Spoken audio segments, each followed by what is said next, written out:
to the Fish Tank. This is going to be a new podcast series about us, me and Em, Jaden Twig, Emily Moyle, Twiggy and E-Dog. We're the Unprofessional Travellers.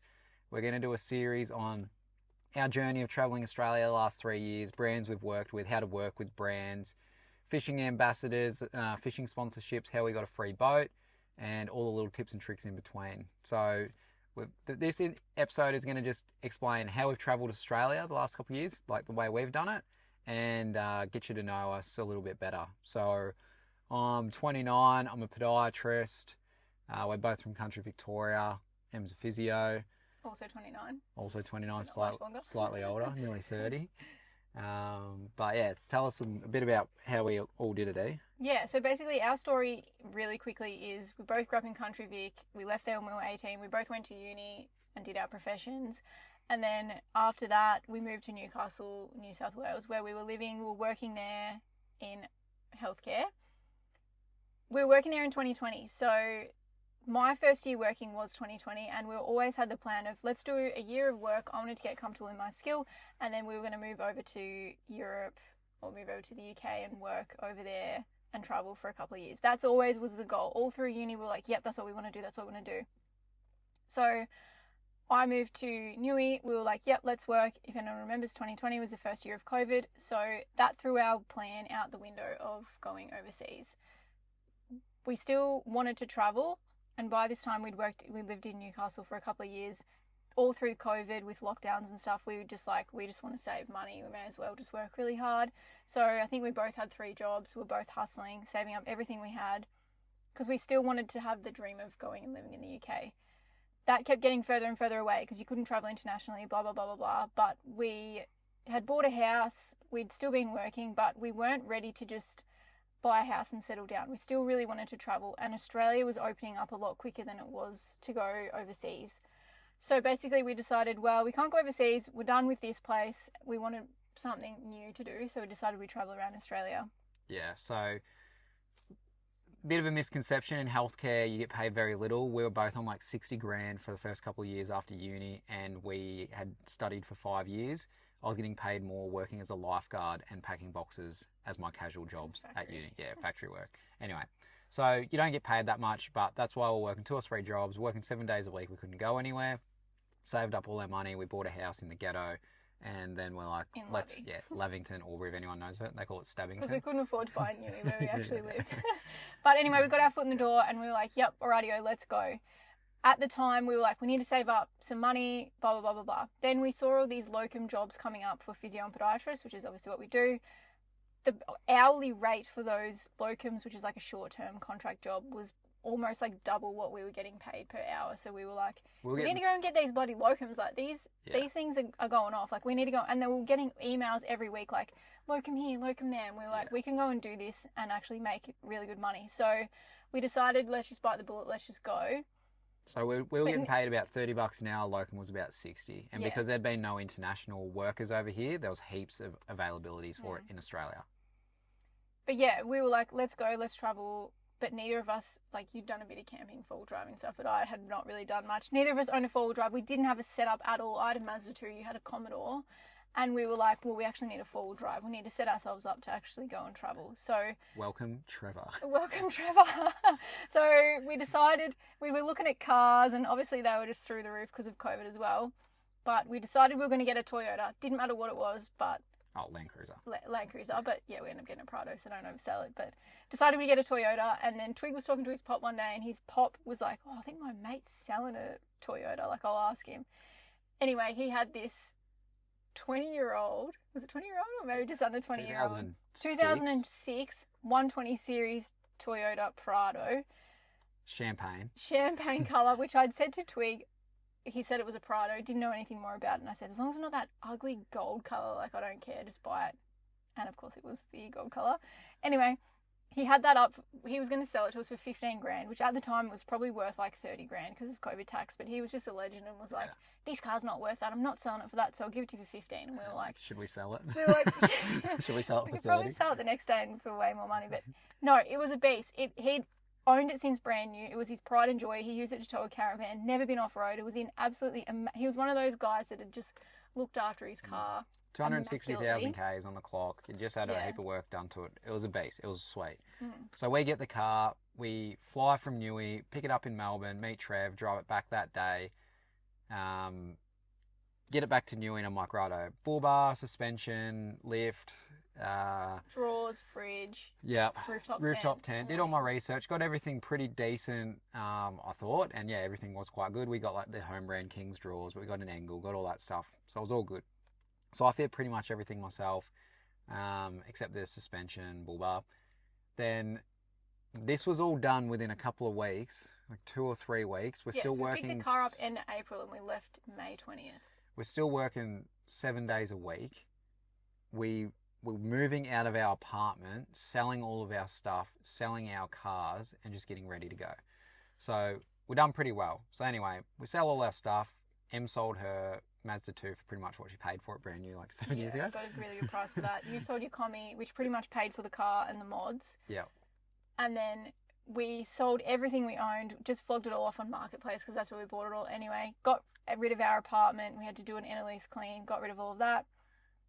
Packed our car, and then when everything was said and done, we pretty much had no money because everything was way more expensive to fit the car out than what we thought.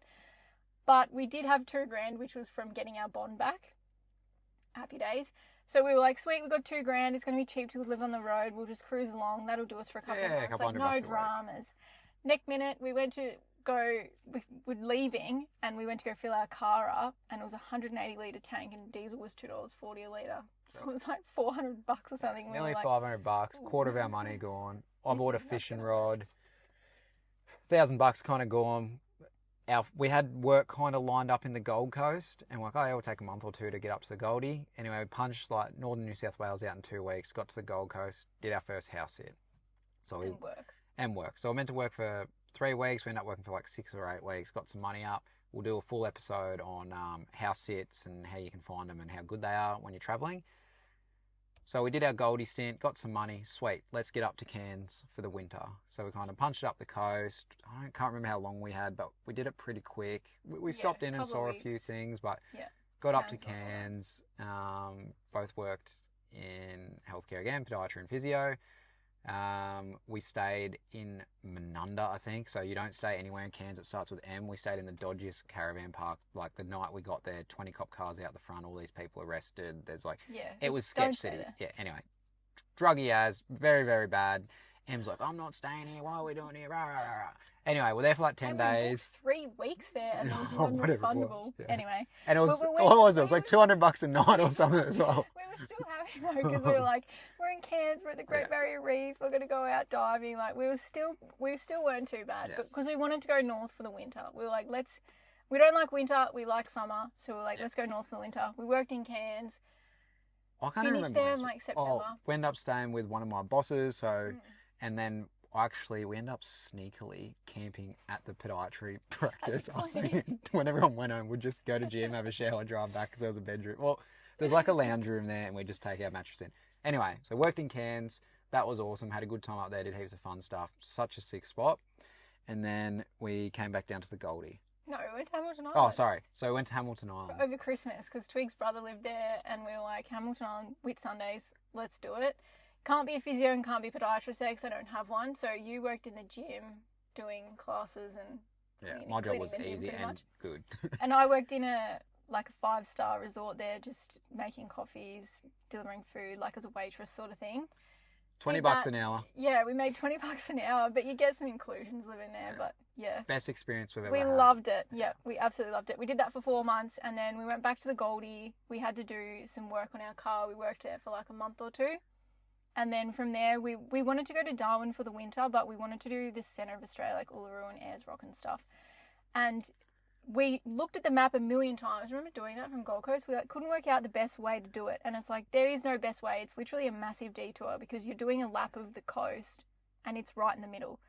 So we were like, let's just do it now. So we drove from Gold Coast to Alice Springs, did Uluru, Ayers Rock, West MacDonnell Ranges for a couple of weeks. Yeah. We loved that. It was freezing at night, but we loved it. Out, but it was good. Yeah, and then from there we drove straight up the highway to Darwin, where we were going to do our second winter because we were like, we loved being up north for winter. Hate the cold, loved Darwin, hated the Crocs. I got a job there. You got a good job there as well after a while. Yeah. Another story. We met a bloke at Litchfield National Park the day before we were meant to get in Darwin. He was like, oh, you want to come live with us? We didn't have accommodation lined up. And then we were at the waterfall, Florence Falls, and I was just swimming around and I'm looking at Twiggy's talking to this guy. I'm like, oh, okay, maybe he knows him from somewhere. And then he came back over to me and goes, oh, this guy's got a granny flat out the back that he's going to rent to us because we didn't have accommodation lined up. And I was like, really? And we ended up staying there for like a couple of months, and they were legends. So we stayed in their granny flat out the back. Same as worked there. Goldie, we ended up staying with a bloke we met on Hamilton Island. The second time we just stayed at his place. Just lined up. Worked in Darwin with our first boat, which was a 420 Renegade, which we were over the moon with. And then worked there for this winter, and then we were going to drive down from Darwin to Perth for the summer. So do all of the WA coast, which we were keen as for. We were umming and ahhing whether to get a boat, and then I think you just decided we're not doing it without one because it's so much boating in WA, fishing and that sort of stuff. We only sort of you'd done a bit of fishing, but that's when you really got into it, was in Darwin, right? No, I'd done a lot in Cairns, Hamilton Island. But that's when we got when we got the boat. Yep. So we'll talk fully about the fishing journey and the boat journey and stuff in the next couple episodes. But yeah, went down the west coast, had the boat, worst time of the year to do it. It was 47 degrees, flies everywhere. Yeah, we left it too late. We did it in September, October. So we're sitting in Exmouth now. We're sweating our bum off because we're doing this in the car with no aircon on, so the audio's good because we've been putting it off for a week because it's been windy. And we're like, we want to do these with a nice, beautiful backdrop so you can see all the cool places we are, but we just like stuff that we've got to get out. So we're sweating it up. So you're welcome. Anyway, we come down the coast, get to Perth. We're like, working in healthcare for a couple of months, not really enjoying it. Staying with one of our good friends, which is really, really fun. And then we are like, we're in WA, everyone's doing mining, everyone's on 150, 200 grand, massive money for doing like just unskilled work.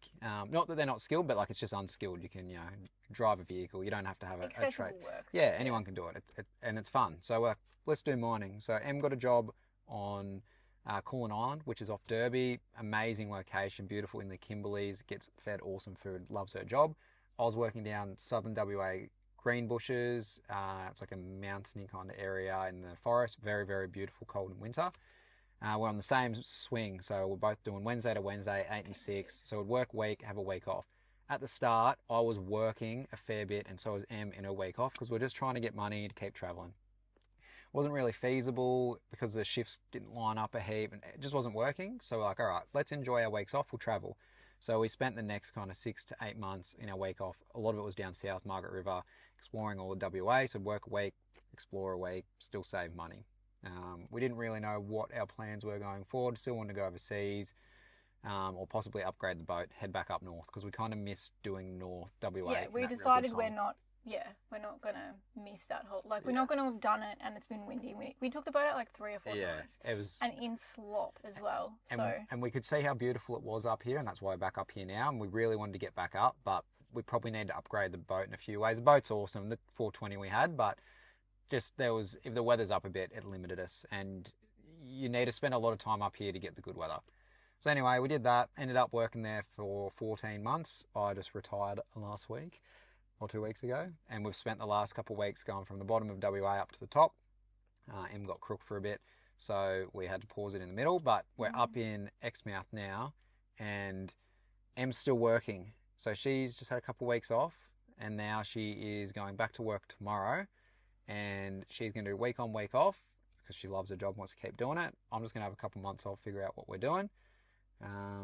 But we've come up here for a couple of months. We've moved here for a couple of months. Yeah. We don't like the winter. We love the heat. We love being outdoors. So another winter in Perth, which is not on the cards for us.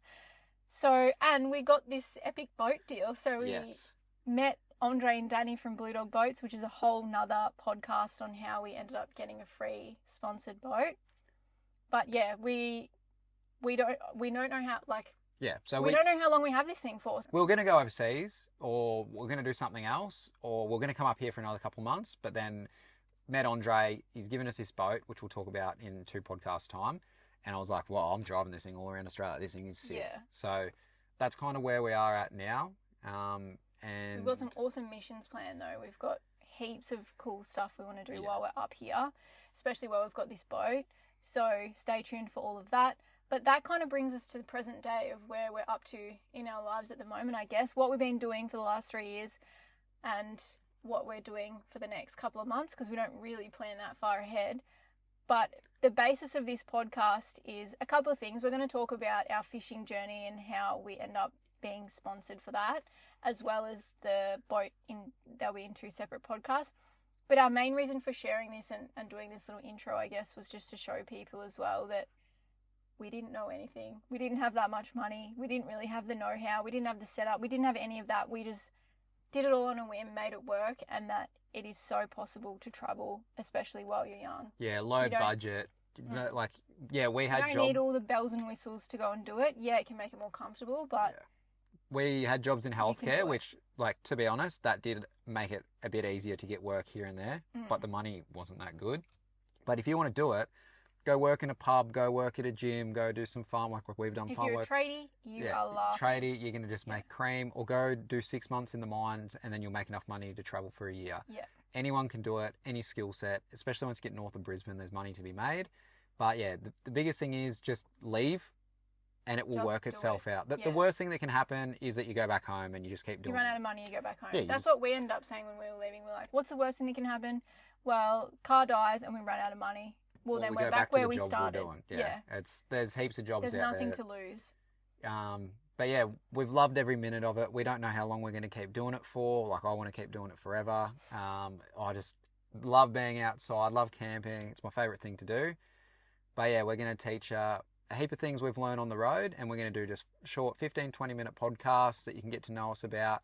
I've done a heap already with some other travellers on the road. So I've got a few more interesting people coming on the podcast. We got other people travelling around Australia. We got some boat engineers, some characters in the fishing space.